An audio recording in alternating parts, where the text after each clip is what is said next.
আজকে ভাতা মামলায় অন্তর্বর্তী স্থগিতাদেশ দিয়েছে মহামান্য কলকাতা হাইকোর্ট। আপনারা জানেন চাকরিহারা গ্রুপ সি গ্রুপ ডি কর্মীদের ভাতা সরকারের যে ভাতা দেওয়ার সিদ্ধান্ত তাতে স্থগিতাদেশ 26শে সেপ্টেম্বর পর্যন্ত অন্তর্বর্তী স্থগিতাদেশ। 4 সপ্তাহের মধ্যে হলফনামা দেওয়ার কথা রাজ্যের এবং 6 সপ্তাহ পর হলফনামা দেওয়ার কথা আবেদনকারী। আজকে মহামান্য কলকাতা হাইকোর্টের যে পর্যবেক্ষণ সামনে এসেছে তার অন্যথা যে খুব একটা আশা করেছিলেন যারা এই মামলা করেছেন, যারা আন্দোলন করছেন, তেমনটা কিন্তু নয়। কারণ যখন আমাদের প্রতিনিধিরা ওই মঞ্চে যাচ্ছেন যেখানে আন্দোলন চলছে দীর্ঘদিন ধরে কথা বলছেন, তারাও কিন্তু এই একটা কথাই বলছেন যে এটা খুব একটা আনএক্সপেক্টেড আমাদের কাছে নয়। আমরা এটাই ভাবছিলাম যে এরকম একটা কিছু আরও একটা কিছু অশনি সংকেত পেয়েছিলাম আগেই এবং সেরকমটাই হলো। কথা হচ্ছে যে যদি এনারা বলছেন যে যদি যোগ্য অযোগ্য আলাদা হয়ে যেত তাহলে এত কিছুর ঘটনাই ঘটতো না। কিন্তু যাই হোক, যখন ঘটেছে ঘটনা তারপরেও মাননীয় মুখ্যমন্ত্রী মমতা বন্দ্যোপাধ্যায় এই ভাতা দেওয়ার ঘোষণা করেছিলেন গ্রুপ সি এবং গ্রুপ ডির ক্ষেত্রে। তারপরে তা নিয়ে একাধিক বিতর্ক তৈরি হয়েছে। কিন্তু যে মানুষগুলো হঠাৎ করে পথে বসে গেলেন তাদের মধ্যে এই গ্রুপ সি এবং গ্রুপ ডি, তাদের জন্য এই ভাতা ঘোষণা মাননীয় মুখ্যমন্ত্রী সেটা যথেষ্ট মানবিক জায়গা থেকেই করেছে বলে সমাজের একটা শ্রেণীর মানুষ মনে করেছে। হতে পারে বিতর্ক, হতে পারে দ্বিমত, অবশ্যই এই জায়গাগুলো ধরার বা বোঝার চেষ্টা করব। আজকে আমাদের সঙ্গে যারা প্যানেলে থাকবেন প্রত্যেকের মত জানবো, কিভাবে দেখছেন এই বিষয়টিকে তারা। কিন্তু মমতা বন্দ্যোপাধ্যায় ঠিক যে প্রতিশ্রুতি দিয়েছিলেন, যে কথা বলেছিলেন, যেভাবে পাশে দাঁড়ানোর বার্তা দিয়েছিলেন, ভাতার ঘোষণা করেছিলেন, একটু শোনাবো, মনে করাবো আপনাদের। দেখুন, গ্রুপ সি ও ডিদের জন্য বেতন অনিবার্য পরিস্থিতি কোর্টের অর্ডার অনুযায়ী বন্ধ হয়ে যাওয়ায় তাদের সংসারগুলো অনেক প্রবলেমের মধ্যে আছে। তাই আজকে রাজ্য মন্ত্রিসভার অনুমতিক্রমে ওয়েস্ট বেঙ্গল লেবার ডিপার্টমেন্টের আন্ডারে West Bengal livelihood and social security interim স্কিমের নামে একটি স্কিম আমরা তৈরি করেছি। এর মাধ্যমে সিদ্ধান্ত হলো যে ওই গ্রুপ সি ও ডি কর্মচারীদের 2025 পয়লা এপ্রিল থেকে মাসে যথাক্রমে গ্রুপ সি 25,000 এবং গ্রুপ ডি 20,000 টাকা করে অনুদান দেওয়া হবে। মাননীয় মুখ্যমন্ত্রীর এই বক্তব্য ছিল এবং তারপরে মহামান্য কলকাতা হাইকোর্টের যে রায় সামনে এলো তাতে, যেটা একদম শুরুতে আপনাদের বললাম, আজকে আমার সঙ্গে যারা প্যানেলে উপস্থিত রয়েছেন আমি এবার একে একে তাদের সঙ্গে আলাপ করাবো এবং তারা কিভাবে দেখছেন এই বিষয়টিকে। খুব গুরুত্বপূর্ণ, কারণ আমার প্যানেলে আজকে আইনজীবী যেমন রয়েছেন, আমার প্যানেলে আজকে চাকরিহারা আন্দোলনকারী একজন রয়েছেন, তাদের প্রত্যেকের ইন্ডিভিজুয়াল মত এবং রাজনৈতিক ব্যক্তিত্বরা রয়েছেন। কথা বলবো প্রত্যেকের সঙ্গে, আলাপ করাই। আমার সঙ্গে স্টুডিওর বাইরে থেকে রয়েছেন বিশিষ্ট আইনজীবী বিক্রম বন্দ্যোপাধ্যায়। বিক্রমদা, স্বাগত জানাই আপনাকে। আমার সঙ্গে রয়েছেন বিজেপির তরফ থেকে মুখপাত্র তন্ময় মুখোপাধ্যায়, রয়েছেন আমার সঙ্গে রাজনীতিবিদ ভাস্কর সিংহ রায়, রয়েছেন তৃণমূল মুখপাত্র প্রদীপ্ত মুখোপাধ্যায় এবং রয়েছেন চাকরিহারা আন্দোলনকারী সুজয় সর্দার। প্রত্যেককে স্বাগত জানাবো। আমি এই অনুষ্ঠান আরও এগিয়ে নিয়ে যাওয়ার আগে আরেক বিশিষ্ট আইনজীবী ফিরদৌস শামীম আজকে একটি বক্তব্য রেখেছেন। খুব ছোট একটা অংশ একটু শোনাই, তারপরে আমি সুজয় বাবুকে দিয়ে অনুষ্ঠান শুরু করব। কি বলছেন ফিরদৌস শামীম, দেখুন। টাকা আদায় করার নির্দেশ ছিল। রাজ্য সরকার এখনো পর্যন্ত কোনো টাকা আদায় করার কোনো প্রকার পদক্ষেপ নেয়নি। এবার টাকা আদায় করতে হবে, সেটাও কিন্তু মহামান্য কলকাতা হাইকোর্ট মহামান্য বিচারপতি দেবাংশু বসাকের ডিভিশন বেঞ্চ সে কথা বলেছিলেন। ম্যাজিস্ট্রেটের উপর নির্দেশ ছিল ল্যান্ড রেভিনিউ আকারে সেই টাকাগুলো আদায় করতে হবে, কিন্তু এখনো পর্যন্ত কোনো প্রকার পদক্ষেপ আমরা দেখিনি। উল্টে তাদেরকেই টাকা দেওয়ার বন্দোবস্ত করা হচ্ছে, যেটা কোনোভাবেই কাঙ্ক্ষিত নয়। যে এই টাকা হলো জনগণের টাকা, জনগণের কাছ থেকে কর হিসেবে যে টাকা পান রাজ্য সরকার, সেই টাকার এইভাবে অপব্যবহার করতে পারে না। আসলে এটা ছিল যে ওদেরকে এই টাকা দিয়ে ওদের মুখ বন্ধ করতে চাইছেন। তার কারণে এর উপর নির্দেশ ছিল যারা এই দুর্নীতির সঙ্গে যুক্ত, বিশেষ করে এই সাদা খাতা জমা দিয়ে যারা পেয়েছেন, এক্সপায়ারি অফ দ্য প্যানেলে যারা পেয়েছেন, তাদেরকে প্রয়োজনে সিবিআই কাস্টোডিয়াল ইন্ট্রোগেশন করতে পারে। সুজয় বাবুকে দিয়ে শুরু করব। এটা এক্সপেক্টেড ছিল আজকের এই পর্যবেক্ষণ? দেখুন এটা এক্সপেক্টেড ছিল, তার কারণ হচ্ছে আমরা সবসময় জানি যে বেশি বিদ্যায় শিক্ষিত যে সমস্ত মানুষ নয়, তার বেশি শিক্ষিত যে সমস্ত মানুষ তাদের থেকে কিন্তু ভয়ঙ্কর যারা অল্প বিদ্যায় ভয়ঙ্কর। তেমন কেন এটা টানলাম আমি, তার কারণ হচ্ছে কোর্টে কিন্তু লয়াররা যে বিশেষ বিশেষ দিকগুলোকে দেখাচ্ছেন সেটা কিন্তু কোর্টের ভার্ডিকের একটা ক্ষুদ্র ক্ষুদ্র অংশ। তারা আজকের কোর্ট করতে পারছেন তার কারণও আছে, সেটাও আমি বলবো। দেখেন, এরা বারবার বলছেন যে কিছু সংখ্যক মানুষ যাদেরকে টাকা ফেরত দেওয়ার কথা বলা হয়েছে, সকলকে কিন্তু টাকা ফেরত দেওয়ার কথা বলা নেই, কিন্তু ওনারা কিন্তু কোর্টকে বারবার দেখাতে পারছেন যে যাদেরকে টাকা ফেরত দেওয়ার কথা বলা হয়েছে তারপরেও তাদেরকে টাকা ফেরত না নিয়ে তাদেরকে টাকা দেওয়া হচ্ছে। ওনারা কিন্তু কোর্টের এই যে 45 নম্বর প্যারাটাকে বিশ্লেষণ করছেন, 45-এর পরে যখন 46 প্যারাটা আছে সেখানে কিন্তু স্পষ্টভাবে বলা আছে যারা not specifically found to be tainted এমন ক্যান্ডিডেটদের কিন্তু কোনো টাকা ফেরত দেওয়ার গল্প নেই। সেটা কিন্তু কোর্টকে ওনারা বোঝাচ্ছেন না, বলছেন না। এই যে বললাম অল্প বিদ্যা ভয়ঙ্করী, ওরা কিন্তু কোর্টের এই জাজমেন্টের অল্প পার্টকে দেখাচ্ছেন, পুরো পার্টকে দেখাচ্ছে না। এবং যারা not specifically found to be tainted তারা কিন্তু পরীক্ষায় অংশগ্রহণ করতে পারবেন। এবং এই not specifically found to be tainted এমন ক্যান্ডিডেট আছে যারা ইন সার্ভিস ছিল, তারা কিন্তু সার্ভিসেও ফিরে যেতে পারবেন, মানে তাদের যে পূর্ববর্তী যে সার্ভিস ছিল সেই সার্ভিসেও ফিরে যেতে পারবেন। সেই পার্টগুলোকে ওনারা দেখাচ্ছে না, এরা কিন্তু দেখাচ্ছে যে টাকা ফেরত দিতে বলেছে তারপরেও এদেরকে টাকা দেওয়া হচ্ছে। আমরা তো এই ভাতার নিতে চাইনি, কারণ আমরা যারা যোগ্যতার সঙ্গে চাকরি পেয়েছিলাম, মেধার ভিত্তিতে চাকরি পেয়েছিলাম, তারা কিন্তু জানতাম যে 60 বছর পর্যন্ত আমরা চাকরি করতে পারবো। এবং আমাদের অ্যাপয়েন্টমেন্ট লেটারে কিন্তু স্পষ্টতভাবে লেখা ছিল শুধুমাত্র নিজের কারণে চাকরি চলে যেতে পারে, কিন্তু অন্য কোনো কারণে আমাদের চাকরি যেতে পারে না। এবং সেটাও শুধু প্রভিশনাল পিরিয়ড 2 ইয়ার্স ছিল, তারপরে তো আর কোনোভাবেই যেতে পারে না। কিন্তু সেক্ষেত্রে যে জাজমেন্টটা হয়েছে সেই জাজমেন্টে কিন্তু দেখানো হয়েছে যে কোনো ক্যান্ডিডেট যারা আমরা যোগ্য বলছি আমাদেরকে, এরকম গ্রুপ সির ক্ষেত্রে 1255 জন যোগ্য ক্যান্ডিডেট আছে। গ্রুপ ডি এর ক্ষেত্রে 2139 জন যোগ্য গ্রুপ ডি আছে, কিন্তু তাদের কথা কিন্তু তারা কোর্টে তুলে ধরছেন না।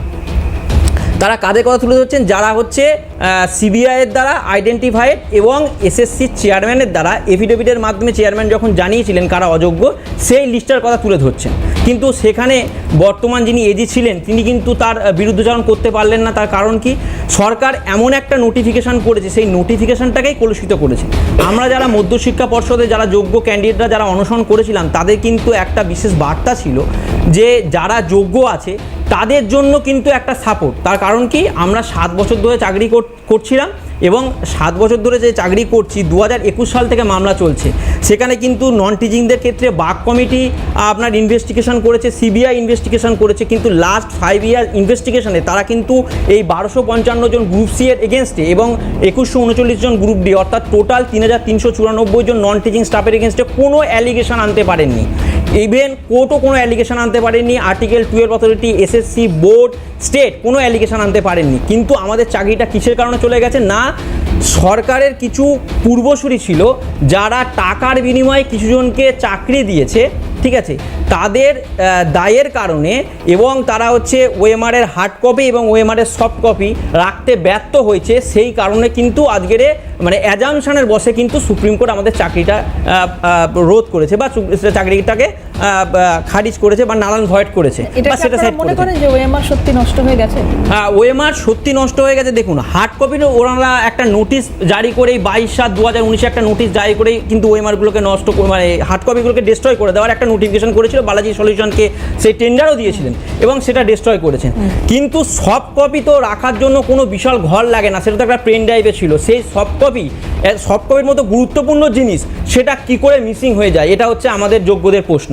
এবং সেই সফট কপি যখন মিসিং হয়ে গেল, তার পরবর্তীকালে যে চেয়ারম্যান যিনি দায়িত্ব নিলেন তাহলে নিশ্চয়ই charge made over hand over হয়। তখন কেন উনি কোনো এফআইআর করলেন না? কেন উনি জানালেন না যে এটা মিসিং আছে? তার তখন থেকে তদন্ত কেন শুরু করে এই যে সফট কপিটা ছিল সেই সফট কপির মিসিং কপিটা কেন ওনারা খুঁজে বার করলেন না? আজকে যোগ্য অযোগ্যের লিস্ট বার করতে এত কিসের ভয়? কেন যে ওএমআরগুলো সিবিআই উদ্ধার করেছে সেই ওএমআরগুলোকে পাবলিশ করতে এত কিসের ভয়? এটা হচ্ছে আমাদের যোগ্যদের দাবি যে পুরো ওএমআরটাকে পাবলিশ করা হোক, যোগ্য অযোগ্যের লিস্ট দেওয়া হোক।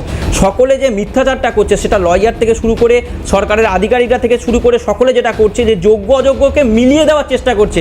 আমরা বারবার বলছি যোগ্য অযোগ্যকে মিলিয়ে দিয়ে কোনো চেষ্টা করলে আইনি প্রক্রিয়া কিন্তু সকলকে বাঁচানো সম্ভব নয়। আপনারা আপনি এই অভিযোগটা করছেন যে লয়াররাও মানে আপনাদের ভালো চায় না, তার মানে? না, লয়াররা কি করে ভালো চায় আমাকে একটু বলুন তো। লয়াররা কি করে? লয়াররা তারা তো যে রিট ফাইলটা করেছিলেন সেই রিট ফাইলিংটা কারা করতে, তাদেরকে এনগেজ করা হয়েছিল নিশ্চয়ই রিট ফাইলিংটা করতে। তাহলে ওই রিট ফাইলিং কারা করেছিলেন? যারা ওয়েটিং লিস্টে আছে। তাহলে ওয়েটিং লিস্ট কেন রিট ফাইলিং করেছিলেন? যে আমার মনে হচ্ছে প্যানেলে কিছু দুর্নীতি আছে, সেই দুর্নীতি পোর্শনটা সরে গেলে আমরা যারা ওয়েটিং লিস্টে আছি সেই ওয়েটিং লিস্টের লোকগুলো চাকরি পাবে। লয়ার কি করে তাদের ভালো করছেন? পুরো প্যানেল ক্যান্সেলের দাবি করছেন। আপনাকে এনগেজ করলো টাকা দিয়ে, আপনি সেই টাকা নিয়ে যখন লড়ছেন বলছেন পুরো প্যানেল ক্যান্সেল করতে হবে। প্রথমে আপনি দাবি করলেন ইনভেস্টিগেশনে, সেখানে বাক কমিটি ইনভেস্টিগেশন করলো। তারপরে আপনি দাবি করলেন সিবিআই ইনভেস্টিগেশনে, সিবিআই ইনভেস্টিগেশন করলো। সিবিআই ইনভেস্টিগেশন কমপ্লিট হওয়ার পরে কিন্তু চার্জশিট জমা দিল। সেখানে বেসিক্যালি যেটা দেখানো হলো যে ওএমআর এর মার্কসের সঙ্গে, প্রত্যেকে বলে ওএমআর ম্যানিপুলেশন যে কথাটা, সেটা কিন্তু পুরোপুরি একটা ডিফারেন্ট ফেজ। ওএমআর এর কোনো ম্যানিপুলেশন হয়নি। ওএমআর যা আমরা পরীক্ষা দিয়েছিলাম সেই ওএমআর যথারীতিভাবে কিন্তু আছে এখনো পর্যন্ত, তার সব কপি তা কিন্তু আছে, যেটা সিবিআই কিন্তু উদ্ধার করেছিল। সেই ওএমআর এ কোনো ম্যানিপুলেশন নেই। ম্যানিপুলেশনটা কোথায় হয়েছে দেখুন, ওএমআর যথারীতি আছে। ওএমআর এর মার্কস তখন 18 সালে যা ছিল তা কিন্তু এখনো পর্যন্ত বর্তমান। তার কারণ কি, মেশিন সবসময় কি করে, মেশিন ভুল তথ্য দেয় না। কিন্তু ব্যাপারটা কোথায় জলগোলা হয়েছে যে ওএমআর এ দেখুন ABC, যেখানে একদম এক্সাম্পল দিয়ে এখানে আপনাকে একটু বিরত করছি। কোথায় তাহলে জলঘোলা হয়েছে? আমি আসবো আপনার কাছে। কোথায় জলঘোলা? আমি আসবো আপনার কাছে আসবো। কোথায় জলঘোলা হয়েছে এটা জানবো ওনার কাছ থেকে। কিন্তু তার আগে একটা খুব মারাত্মক অভিযোগ ইতিমধ্যেই সুজয়বাবু করেছেন, সেটা হচ্ছে লয়াররাও খুব একটা ভালো যে ওদের চান না, এটা ওরা বুঝতে পারছেন। বিক্রমদার কি অভিমত এই বিষয়ে?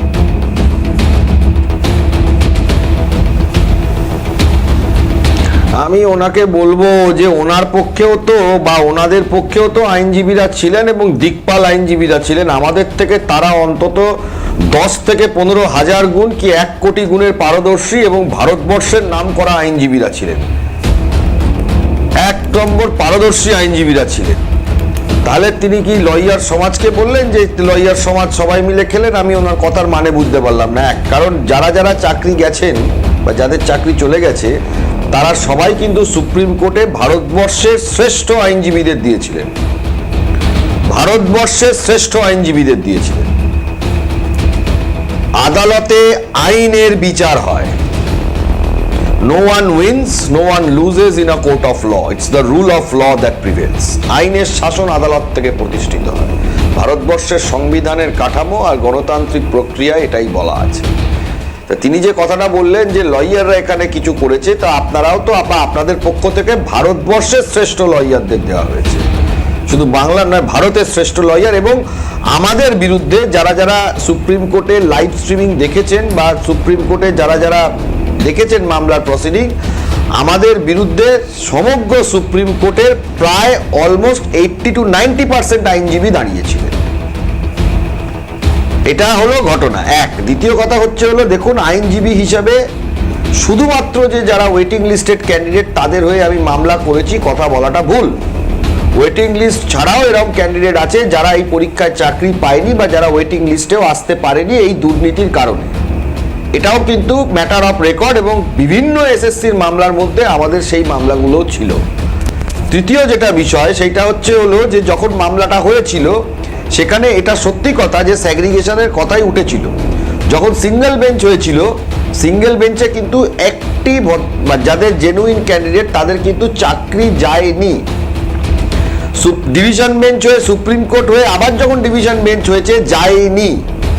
যখন থেকে রাজ্য সরকার এই স্ট্যান্ড নিল যে যোগ্য অযোগ্য কারা এটা বলতে পারবো না বা অযোগ্য কত আছে তার সংখ্যাটা বলতে পারবো না, সেখানে আইনজীবীরা কি বললো কি না বললো তাতে কিছু যায় আসে না। কারণ স্বভাবতই এই ধরনের সাবমিশন যদি রাজ্য সরকারের তরফ থেকে কোর্টে অন রেকর্ড, দেখুন বাজারে কথা বলা এক জিনিস, ব্রিগেড প্যারেড গ্রাউন্ডে কথা বলা এক জিনিস, আর আপনার সামনে আমি কথা বলছি মিডিয়াতে আরেক জিনিস, আর আদালতে দাঁড়িয়ে একটা স্টেটমেন্ট নেওয়ার তার কনসিকুয়েন্স আরেকটা জিনিস। রাজ্য সরকারের তরফ থেকে যখন এই সাবমিশন ডিভিশন বেঞ্চের কাছে যেদিন ছুড়ে দেওয়া হলো তখন কিন্তু এটা দাঁড়িয়ে গেল যে পুরো প্যানেল এবার বাতিলের দিকে চলে যেতে পারে। কারণ রাজ্য সরকারের তরফ থেকে যদি এটাই না বলা হয় যে কজন যোগ্য আর কজন অযোগ্য কোর্টের কাছে, এবং কোর্টের কাছে উল্টে বলে দেওয়া হয় যে আরো বেআইনি থাকতে পারে, তাহলে কোর্টের এটা দায়িত্বের মধ্যে পড়ে না যে আমি বসে বসে কোর্ট বাছাই করবে কারা জেনুইন আর কারা নন জেনুইন। এটা রাজ্য সরকারকে একটা স্টেট আদালতের প্রসিডিংটা বুঝতে, রাজ্য সরকার একটা লিস্ট দিতে পারতো, সেই লিস্টে কারোর অবজেকশন থাকতে পারে, কারোর অবজেকশন নাও থাকতে পারে। দ্বিতীয় যেটা প্রশ্ন সেটা হলো যে ধরনের কথাগুলো বলা হচ্ছে এই লজিক, এইসব লজিক এগুলো ব্রিগেড প্যারেড গ্রাউন্ডের লজিক হতে পারে, কিন্তু এটা আদালতের লজিক হতে পারে না। একটা মানুষ বা একটা কোনো ক্যান্ডিডেট সে কোনো একটা পরীক্ষায় পাশ করেছে কিনা সেটা কোনো অথরিটিকে সার্টিফাই করতে হয়। যারা যারা দাবি করছেন যে যারা জেনুইন ক্যান্ডিডেট বলে, 100 বার আমি অস্বীকার করতে পারবো না যে তারা হয়তো জেনুইন নয় বা জেনুইন, আমি এই নিয়ে কোনো বিতর্ক করছি না, কিন্তু সে যে ক্যান্ডিডেটটা জেনুইন সেইটা বুঝবো, সেইটা প্রমাণ হবে কি করে? শুধু গলার মধ্যে সার্টিফিকেট আর গলায় ঝুলিয়ে বেরিয়ে যাব আমি জেনুইন, তাই দিয়ে হবে? একটা লোক যে জেনুইন তাকে তো কোনো একটা অথরিটিকে দায়িত্ব নিয়ে বলতে হবে। আজকে যদি আমি বলি যে এই যে ভদ্রলোক বসে আছে একদম 100% জেনুইন ক্যান্ডিডেট, আদালতেও যদি দাঁড়িয়ে আমি বলতাম, তাহলেও কি ওনার চাকরিটা ফেরত চলে আসতো? না, প্রমাণ করার এই যে ছড়িয়ে ছিটিয়ে থাকা প্রমাণগুলো, সেগুলোকে এক জায়গায় নিয়ে আসার কাজটা খুব কঠিন, এটা মানছি, কিন্তু এই এক জায়গায় নিয়ে আসার কাজটার জন্য যদি আপনার উপর ভরসা করি আমি, সেই ভরসার জায়গাটা আপনি কতটা রাখতে পারছেন? সুজয় বাবুদের বোধহয় এটাই প্রশ্ন। এই সব কিছু ছাপিয়ে যাচ্ছে কি রাজ্য সরকারের দায়? কারণ এর আগে যারা চাকরি হারিয়েছেন তারাও রাজ্যের দিকে অভিযোগ করেছেন, আঙুল তুলেছেন, এবং যারা আইনজীবীরা রয়েছেন মামলা লড়ছেন তারাও এই অভিযোগ করছেন। প্রদীপ্তদা বলবেন? আমি শুরুতেই একটা কথা বলতে চাই যে আজকে অত্যন্ত একটা দুঃখের দিন মনে হচ্ছে, কারণ আমার ডাক্তারদের কথা খুব মনে পড়ছে, যে ডাক্তাররা নিট পরীক্ষা দিল এবং সেখানে স্যাংটিটি অফ দ্য এক্সামিনেশন বা কী সব প্রসেস দেখলাম, যে প্রসেসের মাধ্যমে যারা আমার পেট কাটবে, যারা আমার মাথা কাটবে, কেটে আমাকে শুশ্রূষার জন্য ব্যবস্থাপনা করবে, সেই নিট পরীক্ষা এত বিশাল আকারে হয়েছে, জাস্ট 1 বছরও হয়নি, কিন্তু কোর্ট বলতে পেরেছিল যে ভাই কোনোভাবে এটা বাতিল করা সম্ভবপর নয়। এটা একই প্রসেস 7 বছর পরে গিয়ে কোর্ট বলল বাতিল করা সম্ভব। টেন্টেড নন টেন্টেড নাকি চিহ্নিত করা যাচ্ছে না, তাহলে ওই শিক্ষকদের ক্ষেত্রে টেন্টেড নন টেন্টেড চিহ্নিত করে টাকা কালেকশন করার দায়িত্ব এটা কিভাবে সম্ভবপর হলো? এই প্রশ্ন তো সবাই করছে। আমার এক্স্যাক্ট উত্তরটা যদি আইনজীবীরা এখানে যারা আছেন তারা দিতে পারেন যে এক্স্যাক্টটা এই টেন্টেড নন টেন্টেড, তার মানে তো এটা কোর্ট বলে দিয়েছে, সিবিআই বলতে পারেনি, রাজ্য সরকারকে নিয়ে নানান বিতর্ক হচ্ছে, কিন্তু কোর্ট তো বললো, তার মানে তার ভিত্তিটা কোথায়? কিন্তু আমার এখানে দুটো রাজনৈতিক বক্তব্য দারুণ লাগলো। একটা বলতে জেনুইন কিভাবে, এই যে যিনি এখানে বসে আছেন তিনি জেনুইন, তিনি কিভাবে প্রমাণ হবে? গলায় মালা ঝুলিয়ে যদি কেউ ব্রিগেড প্যারেড গ্রাউন্ডের মতন বক্তব্য রাখে তাহলে তো বুঝতে হবে সে জেনুইন কি জেনুইন না, এই কথা আমরা শুনলাম। তাহলে এই আইনজীবীরা শারীরশিক্ষা কর্মশিক্ষার যখন চাকরি প্রার্থীরা তাদের কাছে গিয়েছিল, তাদের ধর্ণা মঞ্চে গিয়ে কি করছিলেন? সেই ধর্ণা মঞ্চে গিয়ে কি তারা ব্রিগেড প্যারেড গ্রাউন্ডের রাজনীতি করছিলেন? এবং কোর্টে সাবমিশন নিয়ে তারা বললেন, আদালতে গিয়ে সাবমিশন এবং তার কনসিকুয়েন্সেস দুটো আলাদা। আদালতে গিয়ে সাবমিশন এবং তার কনসিকুয়েন্সেস আলাদা। স্বাভাবিক তো? তাহলে নিটের ক্ষেত্রে একরকম হয়, এক্ষেত্রে আর একরকম হয় কেন? নাকি পায়ের তলায় বসে রাজনীতি শেখা তার কোনো ভূমিকা আছে? সেটাও আমাকে জানতে হবে। আবার বলছে প্রিভিয়াস জবে তারা যেতে পারে, অর্থাৎ তারা যে আগে চাকরি করত সেই চাকরিতে যেতে পারে। এক্ষেত্রে সরকারের টাকা নষ্ট হবে না, এক্ষেত্রে তাদের কোনো সরকারের কোনো ভূমিকা থাকবে না, যে যখন সরকার বিশেষ একটা স্কিম করছে, যে মানবিক একটা জায়গা করছে, সেই মানবিক জায়গায় তাদের পেটের ভাতের মানবাধিকারের জায়গা নিশ্চিত করছে, সেখানে সেই মানবাধিকারকে তুমি লঙ্ঘন করছো কিনা, যে আইনজীবীরা যারা সব থেকে বড় বামপন্থী বলে নিজেদেরকে প্রমাণ করে, তার মধ্যে একজন আবার সাংসদ, তারা সবসময় সমকাজে সমবেতনের দাবি দীর্ঘদিন ধরে কাজ করছে, তাদের কেন সমবেতন হবে না, আন্দোলন করছে, তাহলে তারা কিভাবে মানুষের পেটে লাথি মারছে আইনের নাম করে? তাহলে এতদিন ধরে তারা যে আন্দোলন করেছে বা যে আন্দোলনের নাম করে তারা শাসনে ছিল, সেগুলো ভুল ছিল? তাদের সেগুলো, এই যে ভাতার কথা তো যেটা ফিরদৌস শামীম বলছেন যে ভাতা তাহলে পুরো প্যানেল মানে 26,000 শুধু নয়, পুরো মানে যারা পরীক্ষা দিয়েছেন টোটাল 30 লাখ। এটা তো গ্রুপ সি গ্রুপ ডি নিয়ে কথা হচ্ছে। হ্যাঁ, না আমি বলছি যে ভাতা দিলে 30 লাখকে দিতে হবে, মানে এটারও যুক্তি আমি বুঝতে পারি। আমি কি বলছি যে যদি তাই হয় তার জন্য আলাদা কেস হতে পারতো, যে সবাইকে দেওয়া হোক, কিন্তু এটা তো বাতিল করার জন্য কেস হলো। আচ্ছা, গ্রুপ সি গ্রুপ ডি এই সরকার আসার আগে কেউ জন্মে ভেবেছে যে পরীক্ষা দিয়ে হবে? কে নিত? স্কুল ম্যানেজমেন্ট কমিটি নিত, কলেজ ম্যানেজমেন্ট কমিটি নিত। কোথায় এর আগে, এই সরকারের আগে কোথায় চাকরির পরীক্ষা হয়েছে, তাহলে আমি তো বলবো যে আমি হাত জোড় করে সেই সব আইনজীবীদের কাছে যাওয়ার চেষ্টা করব যে যদি তারা বিনা পয়সায়, আমার তো অত পয়সা করি নেই, যদি তারা বিনা পয়সায় একটা পাবলিক ইন্টারেস্টে যারা দীর্ঘদিন ধরে এই নন টিচিং এবং টিচিং যারা চাকরি করলো ম্যানেজমেন্টের মাধ্যমে, ম্যানেজমেন্ট তাদের সিলেকশন করলো, তাদের মাধ্যমে সরকারের টাকা নষ্ট হলো না? সেখানে সিলেকশন প্রসেস কি হয়েছিল? তাহলে 7 বছর আগেরটা তুমি টেনে আনছো সিলেকশন প্রসেসের নাম করে, তাহলে 70 বছর ধরে যারা চাকরি করে গেল সিলেকশন প্রসেসের মাধ্যমে, তাহলে সেই সিলেকশনটা তো কোনো পরীক্ষা দিয়ে হয়নি, সেটা তো ম্যানেজমেন্ট কমিটি দিয়ে হয়েছিল। তাহলে সেক্ষেত্রে কেন কোনো রকম মামলা তারা করছে না? লাস্ট প্রশ্ন, এই যে গ্রুপ সি গ্রুপ ডি, তাদের জন্য দেখো আইনের যথাবিহিত পদ্ধতি বলেও একটা ব্যাপার আছে, রুল অফ ল এর কথা আমরা এখানে শুনলাম, আইনের শাসন চলে কোর্টে, একই কোর্টে দুটো কেসে দুরকম দেখছি, নিটে একরকম দেখছি, এসএসসিতে একরকম দেখছি, স্যাংটিটি অফ এক্সামিনেশন প্রসেস না কি সব আছে শব্দ, সেই একই সিদ্ধান্ত হতে পারতো, কিন্তু দুটো দুরকম সিদ্ধান্ত হলো। এবং এটা অনেক ক্ষেত্রে হয়েছে, কোনো সময় পোশাক নিয়ে মন্তব্য হয়েছে, কোনো সময় সহবাস নিয়ে মন্তব্য হয়েছে, নানান রকম কথা কোর্টের মধ্যে বিভিন্ন রকম মানে নিয়েছে, কারণ এখানে অ্যাপ্রোচটা ইম্পর্টেন্ট হয়, এখানে জাস্টিফিকেশনটা ইম্পর্টেন্ট হয়, রিজন কনসায়েন্সটা ইম্পর্টেন্ট হয়, এগুলো সব এক একটা যুক্তিতর্কের খেলা, সেগুলোর জন্য সাবস্টেন্সিয়েট করতে হয়, আমি মানছি। কিন্তু আমার বক্তব্য হচ্ছে যে আমার প্রতি অন্যায় হয়েছে বলে আমি মামলা করছি, তবে গিয়ে উকিলরা তাদের ভূমিকা নিচ্ছেন, অর্থাৎ এসএসসিতে যারা বঞ্চিত হয়েছিল বলেছে, সেই বঞ্চিতরা উকিলদের কাছে অ্যাপ্রোচ করেছে, উকিলরা তখন গিয়েছে। এই গ্রুপ সি গ্রুপ ডির ক্ষেত্রে কারা গিয়েছিল? এই গ্রুপ সি গ্রুপ ডির যে ভাতা, সেই ভাতার ক্ষেত্রে কারা উকিলদের কাছে গিয়েছিল এটা বলতে যে ভাই আমাকে বঞ্চিত করা হয়েছে? তার মানে কি উকিলরা এরকম কোনো কিছু পায়নি, নিজেরাই সুমোটো করলো, নিজেরাই সরকারকে মেলাইন করার চেষ্টা করলো, এবং এই যে মানুষগুলো যারা খুব সংখ্যায় ওদের কাছে কম, ওদের কাছে সংখ্যায় কম, এদের পরিবার বোধহয় নেই, বাকি সবার বোধহয় পরিবার আছে, তাহলে সেখানে সরকার যখন একটা বিশেষ ব্যবস্থা নিচ্ছে, তুমি সরকারের বিরুদ্ধে নানান ব্যবস্থা নাও না সরকারের বিরুদ্ধে ব্যবস্থা, তুমি ভোট আসছে 26 সালে আরো বড় ব্যবস্থা নাও, মানুষ বুঝে নেবে কাকে ভোট দেবে কাকে ভোট দেবে না। সরকার অন্যায় করেছে, মানুষ ফেলে দেবে, মানুষের উপর ভরসা দেবেন নেই।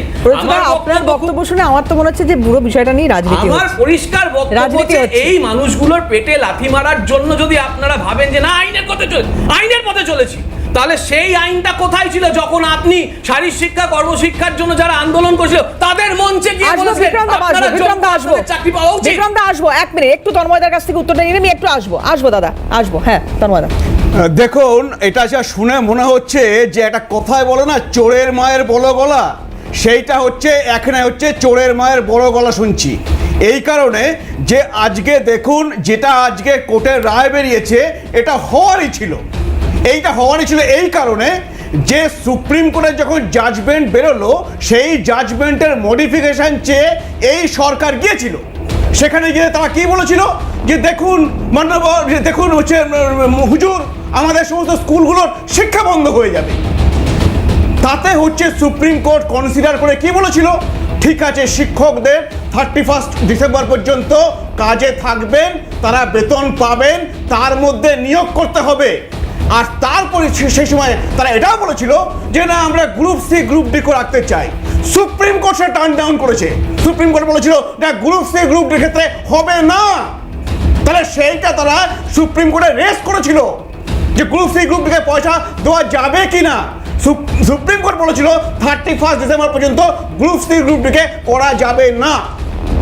তো এইটা জেনে আসার পরে এখন কি ওরা ফাঁসদামা করতে আসছেন যে সুপ্রিম কোর্টের জাজমেন্টটাকে ঘুরিয়ে কলমে ঘুরিয়ে দিয়ে আমরা অন্য বিল এনে তাদেরকে পয়সা দেবো?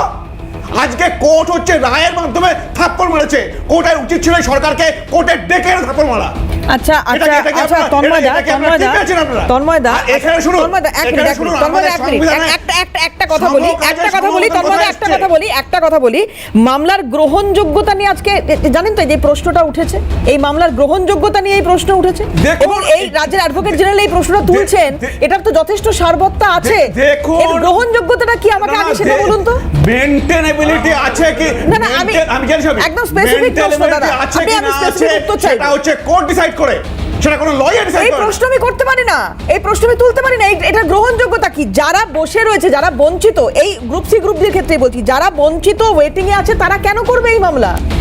দেখুন আজকে 19 পাতার অর্ডার আমি পড়ে এসেছি, সেই 19 পাতার অর্ডারে জাজ প্রতিটা ক্ষেত্রে বলে দিয়েছেন যে যারা করেছে, ইভিন এটাও বলেছেন, এখানে বিক্রম বাবু রয়েছেন, উনি বলবেন, এটাও বলেছেন যে যে কোনো পাবলিক গিয়ে কেস করতে পারে, কারণ এটা পাবলিক মানি তারা নষ্ট করছে।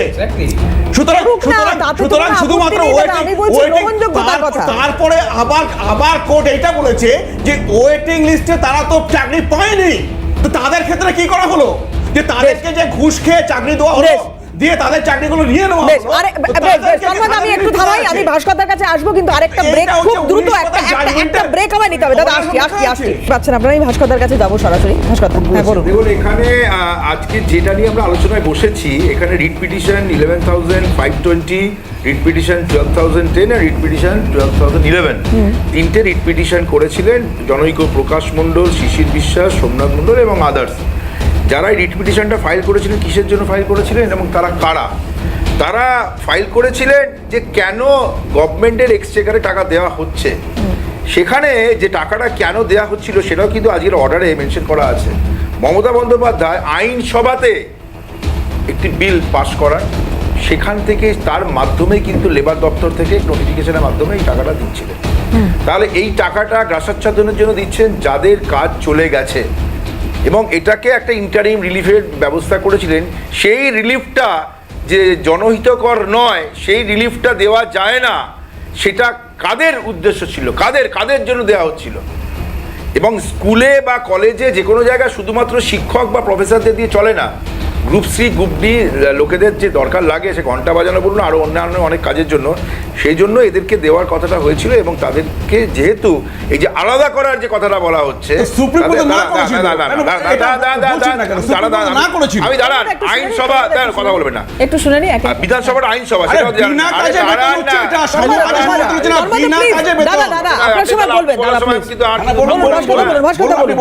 তাহলে এখানে একটা শিক্ষা ব্যবস্থাটা চালানোর জন্য যতদিন না পরীক্ষা নেওয়া হচ্ছে, এই ইন্টারিং যে ব্যবস্থাটা করা হয়েছিল, সেই ব্যবস্থাটা বিরুদ্ধে কারা? যারা এই শিক্ষার এই ব্যবস্থাটাকে ধ্বংস করতে চায়। আজকে যে আইনের ধারাতে দেওয়া হয়েছে, সেটা কিন্তু বিধানসভায় এই আইনটা পাস করা হয়েছে, নোটিফিকেশন দেওয়া হয়েছে। হঠাৎ করে মমতা বন্দ্যোপাধ্যায় মনে করলেন, মমতা বন্দ্যোপাধ্যায় দেওয়া শুরু করলেন, সেরকম নয়। এবং এখানে এটা যে পাবলিক ইন্টারেস্ট লিটিগেশন যদি করা হয়, আপনি বলতে পারেন যে কেন দেওয়া হবে বা কেন দেওয়া হয়েছে, এটা একটা এফিডেভিট করে সেপ্টেম্বর মাসে ডেট চেয়েছে, সেপ্টেম্বর মাস অবধি তাদেরটা বন্ধ রেখেছেন, বাতিল করে দেননি, এটাও কিন্তু মাথায় রাখতে হবে।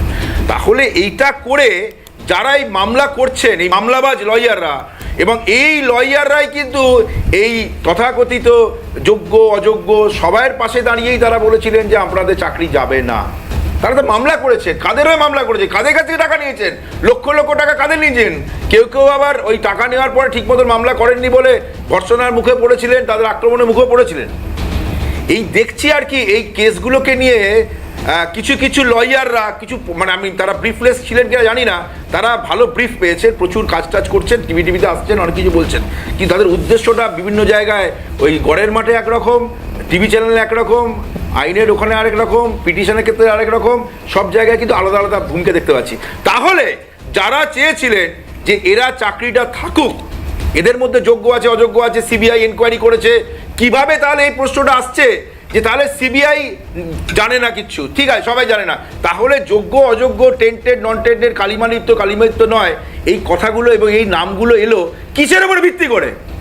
করতে দিয়েছে কিছুর ভিত্তি করে, জায়গাটা বলতে হবে। এবং অনেকগুলো বিষয় আছে, আমি আরেকটা বলছি, খুব সংক্ষেপে দাদা, গ্রুপ ডি যারা টাকা পেতে চাইছিলেন বা টাকা দেওয়া হচ্ছিল, তাদেরকে বিরোধিতা করে আলটিমেটলি কিন্তু একটা রাজনীতির খেলা, কেউ পায়ের নিচে বসে আইন শিখেছেন বা এগুলো করেছেন। তার মানে আমি এটাই জানতে চাইছি যে রাজনীতি করা হচ্ছে কি সুযোগদের নিয়ে।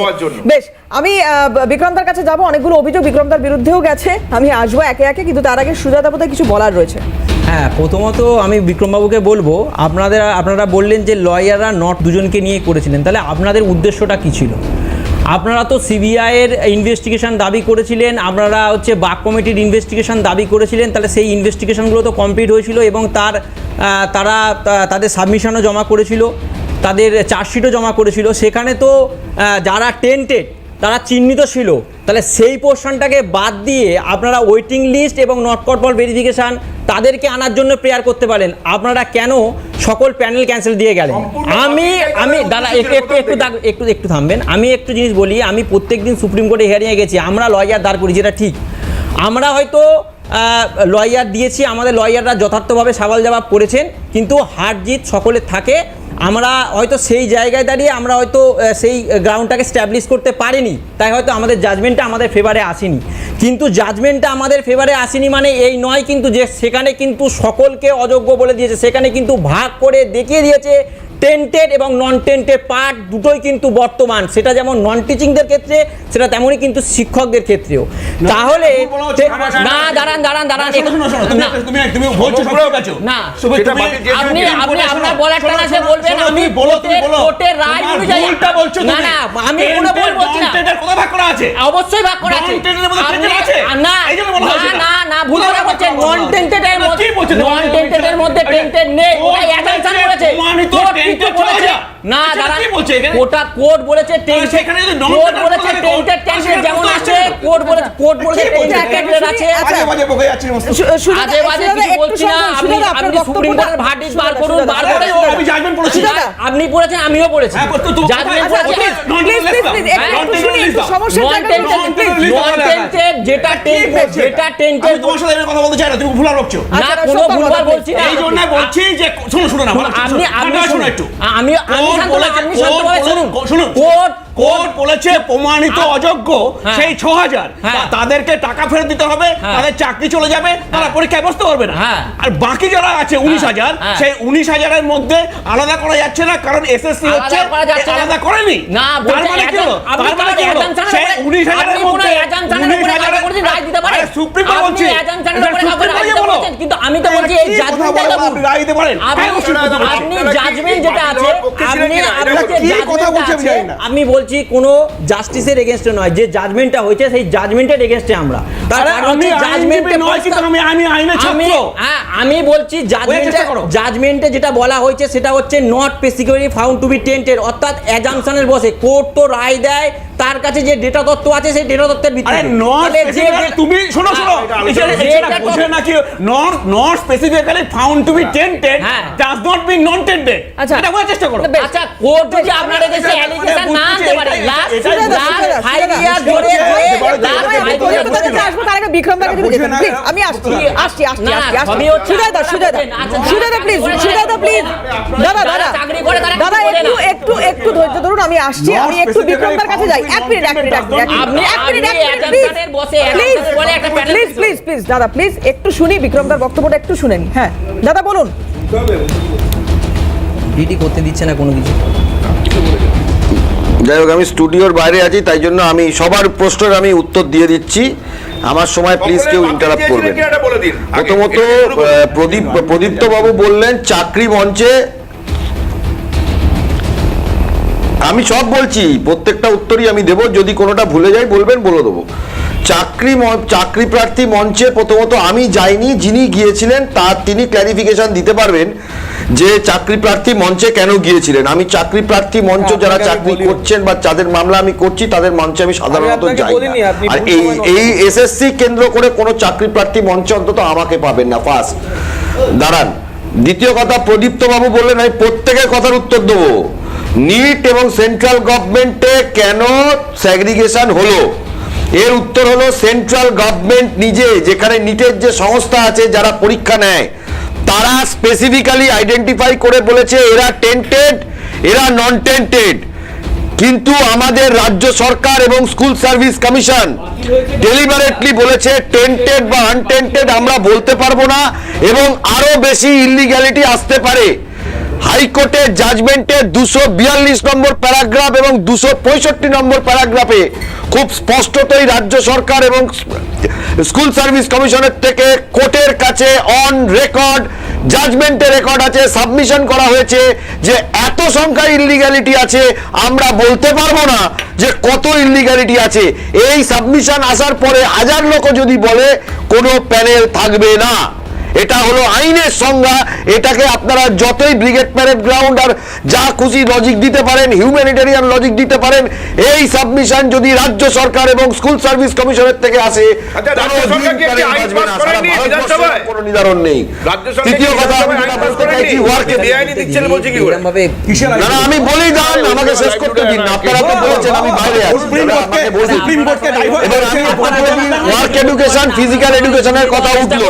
ইয়েস, ওয়ার্ক এডুকেশন, ফিজিক্যাল এডুকেশনের মামলা আমরা করেছি, কিন্তু ঘটনা হচ্ছে হলো মামলা যারা যারা ক্যান্ডিডেট বঞ্চিত হবে তারা মামলা করবে। এখানে যিনি চাকরি পেয়েছেন একজন যদি বঞ্চিত হয়ে যায় সে মামলা করবেন।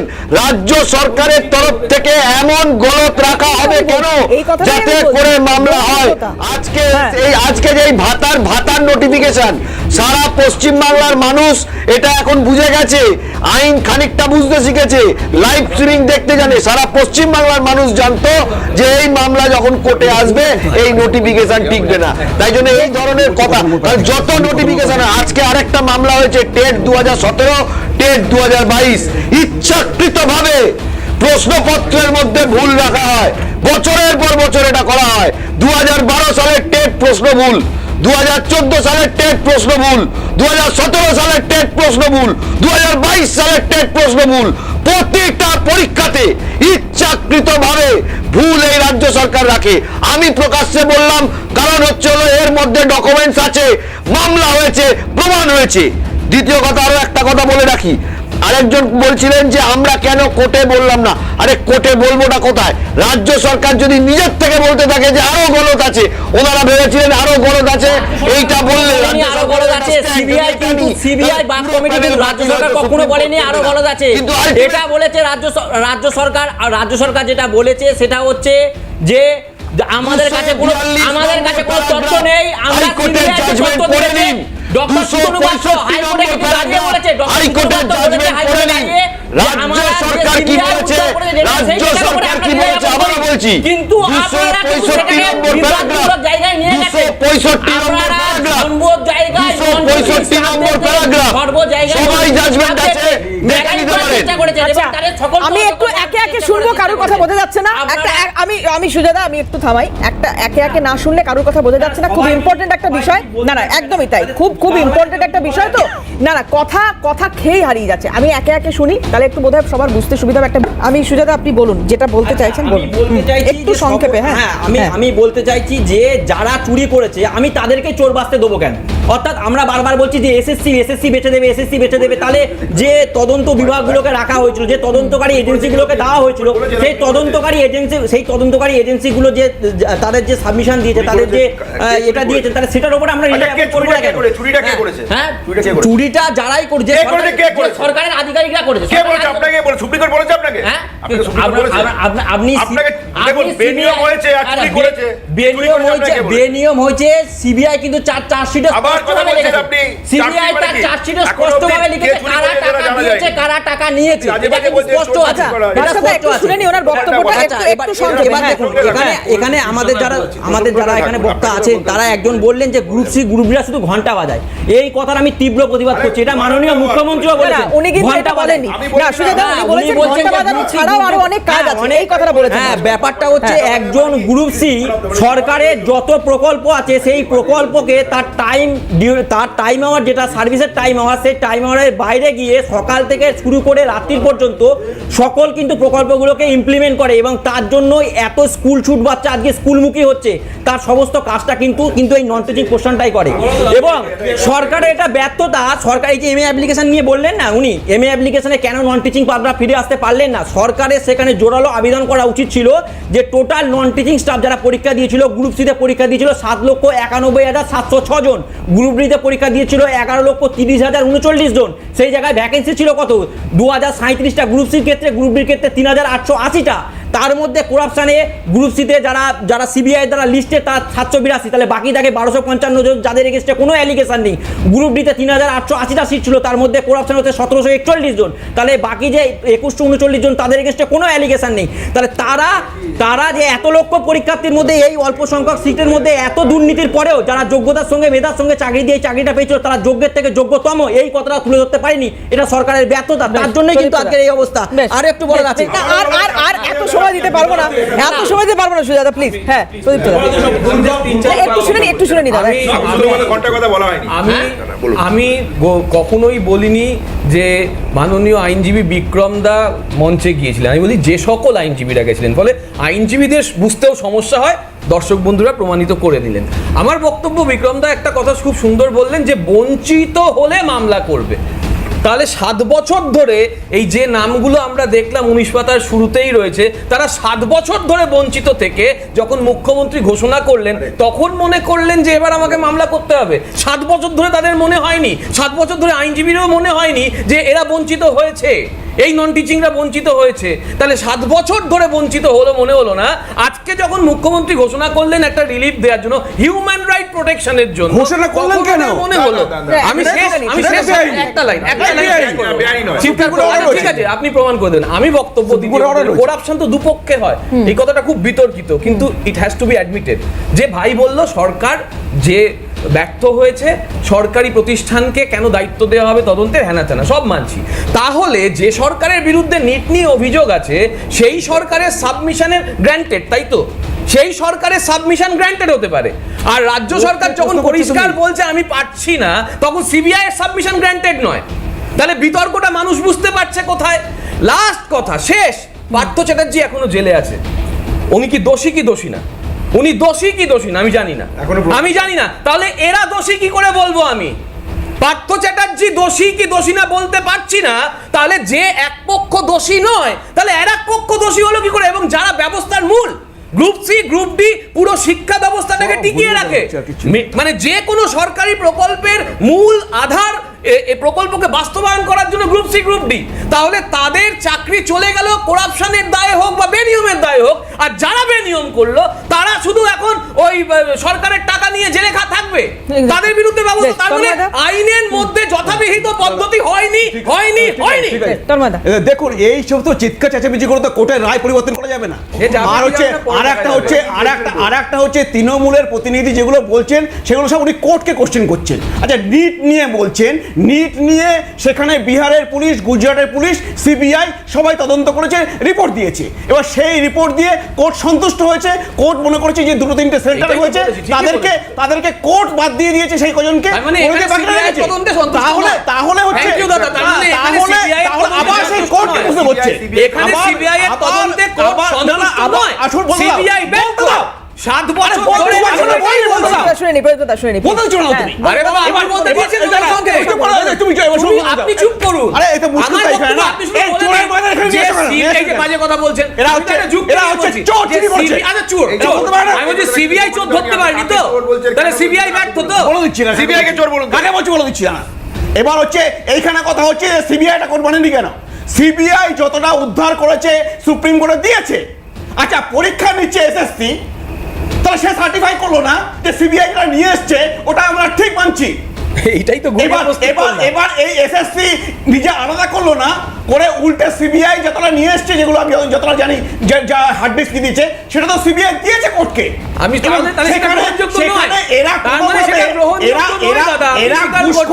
ঘুষখোর সরকার, তাদের শাস্তি কোথায় দাদা?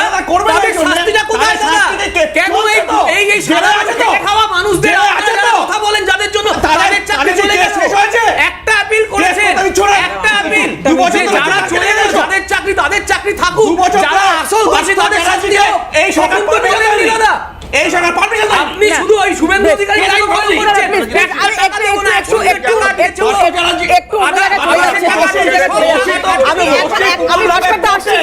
একটু বিক্রমদার বোধহয় কিছু একটা বলার হচ্ছে, আমি আসছি দাদা। বলুন খুব সংক্ষেপে,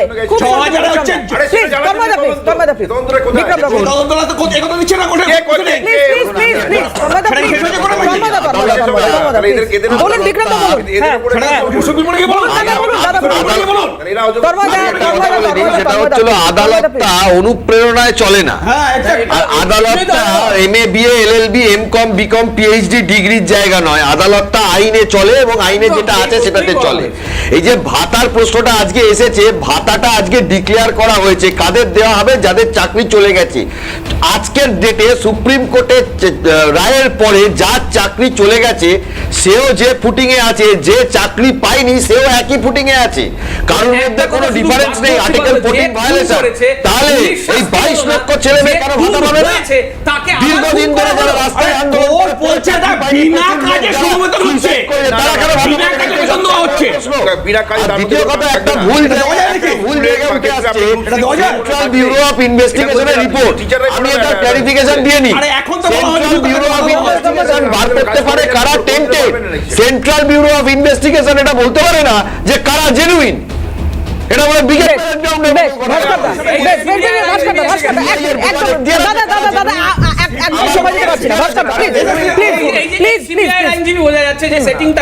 আমার বক্তব্য, খুনের সাজায় খুনি সাজা পায়, যারা খুন হয়েছে তাদের আবার খুনি সাজা দেওয়া হলো। সিবিআই বলতে পারে না কারা যোগ্য।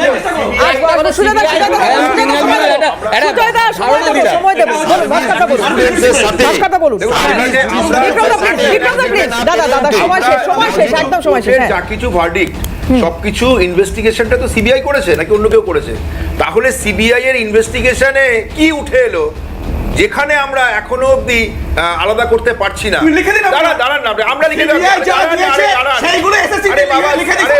এখনো অবধি যোগ্য অযোগ্য করেছে সেইটা কি এসএসসি দেওয়া নাকি সিবিআই এর দেওয়া? তাহলে সিবিআই এর দেওয়া তথ্যের উপর যদি ভার্ডিক্ট হয়, সেই ভার্ডিক্টে যদি কারুর কাজ চলে যায়, টেম্পোরারি একটা বিধানসভায় পাস করা আইনের মাধ্যমে যাদেরকে টাকা দেওয়ার কথা হচ্ছিল টেম্পোরারি রিলিফ, সেইটার ক্ষেত্রে কারা মনে করলো যে আমরা অযোগ্য বা আমরা পাচ্ছি না বা আমরা বঞ্চিত বা আমরা কিছু?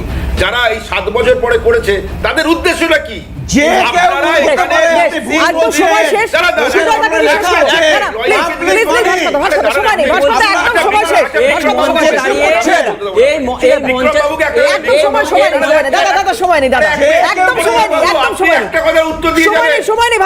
যাদের চাকরি বাতিল হয়েছে গ্রুপ সি গ্রুপ ডি, তাদের যে ভাতা দেওয়ার প্রশ্নে কি আপনারা ভাতাটা যে ক্যান্সেল করতে চাইলেন?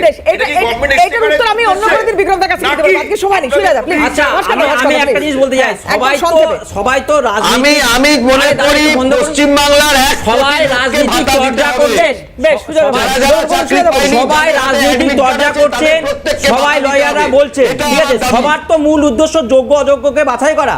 তাহলে আপনারা এই সময়ে যে কোলাপশনটা ঘটেছে বা যে বিপর্যয়টা ঘটেছে, তাহলে সবাই যখন আমরা সমব্যথী, তাহলে আমরা সবাই রাজনীতির ঊর্ধ্বে উঠে বা সমাজের যে সমস্ত প্রফেশন আছে সেই সমস্ত জায়গার প্রফেশনের ঊর্ধ্বে উঠে সমস্ত জায়গায় একটা তো বিপর্যয় ঘটেছে। আমরা রাজ্যবাসী হিসাবে যাতে এই বিপর্যয় আর ভাবি প্রজন্মকে না নিতে হয়, তার জন্য সবাই ইউনাইটেড হয়ে এসে এবং যোগ্য অযোগ্যের লিস্ট, যোগ্য অযোগ্যের লিস্ট। আজকে সময় শেষ। প্রত্যেককে ধন্যবাদ সময় দেওয়ার জন্য, এবং আপনারা যারা ছিলেন আমাদের সঙ্গে আপনাদেরও ধন্যবাদ। শেষ করবো, অন্যান্য খবরের জন্য চোখ থাকুন।